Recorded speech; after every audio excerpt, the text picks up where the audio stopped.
Assalamualaikum warahmatullahi wabarakatuh. Perkenalkan, saya Muhammad Rian Habibi dan teman saya Siti Aisyah. Pada kesempatan hari ini, kami akan mempresentasikan tugas kami tentang pembelajaran kepada anak. Sebelum masuk ke materi, beberapa dari kita mungkin pernah berpikir, mengapa sih anak manusia harus belajar? Agaknya kita sependapat bahwa di dunia ini tidak ada makhluk hidup yang sewaktu dilahirkan sedemikian tidak berdayanya seperti bayi manusia. Dan sebaliknya, tidak ada makhluk lain di dunia ini yang telah dewasa mampu menciptakan apa yang telah diciptakan oleh manusia dewasa.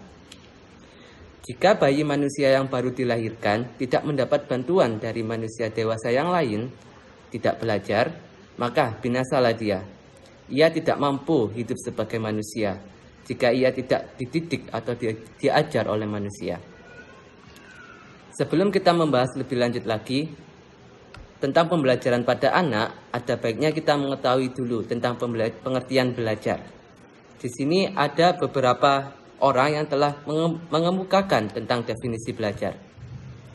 Yang pertama adalah Hilgard dan Bauer. Belajar berhubungan dengan perubahan tingkah laku seseorang terhadap sesuatu situasi tertentu yang disebabkan oleh pengalamannya yang berulang-ulang dalam situasi itu. Nomor 2, Gagne. Belajar terjadi apabila suatu situasi stimulus bersama dengan isi ingatan yang mempengaruhi siswa sedemikian rupa. Definisi yang nomor 3 dari Morgan. Belajar adalah setiap perubahan yang relatif menetap dalam tingkah laku yang terjadi sebagai suatu hasil dari latihan atau pengalaman. Yang terakhir, Witherington dari Witherington. Belajar adalah suatu perubahan di dalam kepribadian yang menyatakan diri sebagai suatu pola baru daripada reaksi yang berupa kecakapan, sikap, kebiasaan, kepandaian, atau suatu pengertian.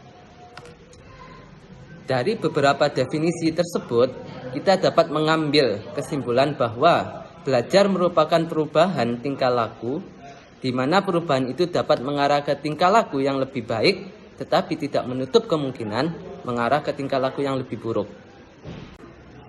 Oke, kita lanjut ke materi selanjutnya, yaitu tentang faktor-faktor yang mempengaruhi belajar. Adapun faktor-faktor itu dapat kita bedakan menjadi dua golongan, yaitu faktor luar dan faktor dalam. Marilah kita uraikan faktor-faktor itu secara singkat. Faktor yang pertama yaitu kematangan atau pertumbuhan. Kematangan atau pertumbuhan sangat mempengaruhi belajar. Sebagai contoh, kita tidak dapat melatih anak yang baru berumur 6 bulan untuk belajar berjalan. Andaipun kita paksa, tetap anak itu tidak dapat melakukannya. Faktor yang nomor 2 adalah kecerdasan dan intelijensi. Kenyataannya menunjukkan kepada kita, meskipun anak yang berumur 14 tahun ke atas pada umumnya telah matang untuk belajar ilmu pasti, tetapi tidak semua anak-anak itu tersebut pandai dalam ilmu pasti. Faktor yang nomor 3 yaitu adalah latihan dan ulangan. Karena seringkali mengulang sesuatu, maka kecakapan dan pengetahuan yang dimilikinya dapat menjadi makin dikuasai dan mendalam. Faktor yang nomor 4 adalah motivasi. Kita semua tahu kalau motif merupakan pendorong bagi suatu organisme untuk melakukan sesuatu. Faktor nomor 5 yaitu sifat-sifat pribadi seseorang. Faktor pribadi seseorang juga memegang peranan penting dalam belajar. Faktor nomor 6 yaitu adalah keadaan keluarga. Suasana dan keadaan keluarga mau tidak mau menentukan bagaimana dan sampai di mana belajar dialami dan dicapai oleh anak-anak. Nomor 7, guru dan cara belajar. Guru dan cara mengajar. Bagaimana cara guru mengajar, pengetahuan pada anak-anak turut menentukan bagaimana hasil belajar yang dapat dicapai anak-anak. Nomor 8, alat-alat pelajaran. Alat-alat belajar pastinya akan mempermudah dan mempercepat belajar anak-anak. Nomor 9, motivasi sosial. Jika guru, orang tua, atau orang di sekitar dapat memberikan motivasi yang baik, timbullah dalam diri anak itu dorongan dan hasrat untuk belajar lebih baik. Yang terakhir adalah faktor lingkungan. Lingkungan yang mendukung pastinya bisa mempermudah proses belajar anak-anak. Di sini sudah kami susun bahkan faktor-faktor yang mempengaruhi belajar. Faktor-faktor yang mempengaruhi belajar, seperti yang saya bicarakan tadi, kita bisa membedakan menjadi dua golongan. Yang pertama adalah faktor dalam, dan yang kedua adalah faktor luar. Di faktor dalam, kita bisa menjadi dua bagian. Yang pertama adalah psikologi dan fisiologi.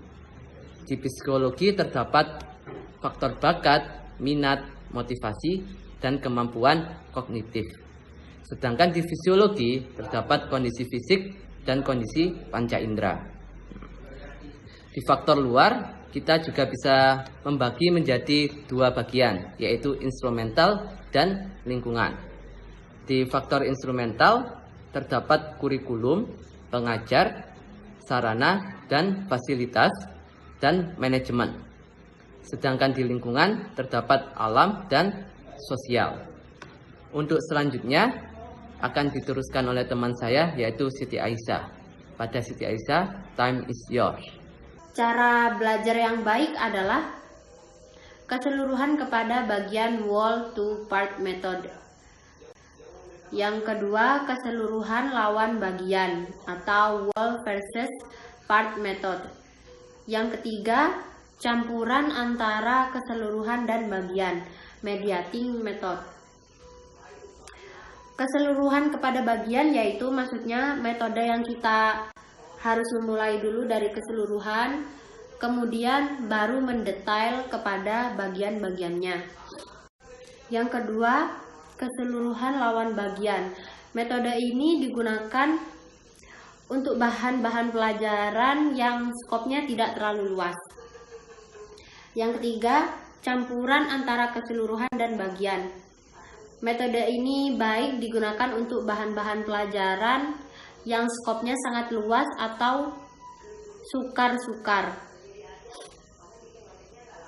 Cara belajar yang baik yang keempat adalah metode resitasi atau recitation method. Recitation method itu adalah resitasi berarti mengulangi atau mengucapkan kembali sesuatu yang telah dipelajari. Yang kelima, jangka waktu belajar atau manajemen waktu. Jangka waktu belajar atau manajemen waktu adalah belajar yang terus-menerus dalam jangka waktu yang lama tanpa istirahat, tidak efisien dan tidak efektif. Saran-saran untuk membiasakan belajar yang efisien adalah yang pertama, memiliki niat atau tujuan belajar yang pasti. Yang kedua, usahakan adanya tempat belajar yang memadai. Yang ketiga, jaga kondisi fisik, jangan sampai mengganggu konsentrasi dan keaktifan mental. Yang keempat, rencanakan dan ikutilah jadwal waktu untuk belajar. Yang kelima, selingilah belajar itu dengan waktu istirahat yang teratur. Yang kedelapan, buatlah catatan atau rangkuman yang tersusun rapi. Yang kesembilan, sering mengulangi pelajaran yang telah dipelajari.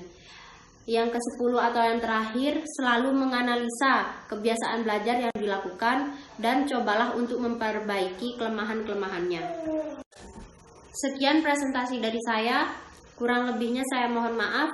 Assalamualaikum warahmatullahi wabarakatuh.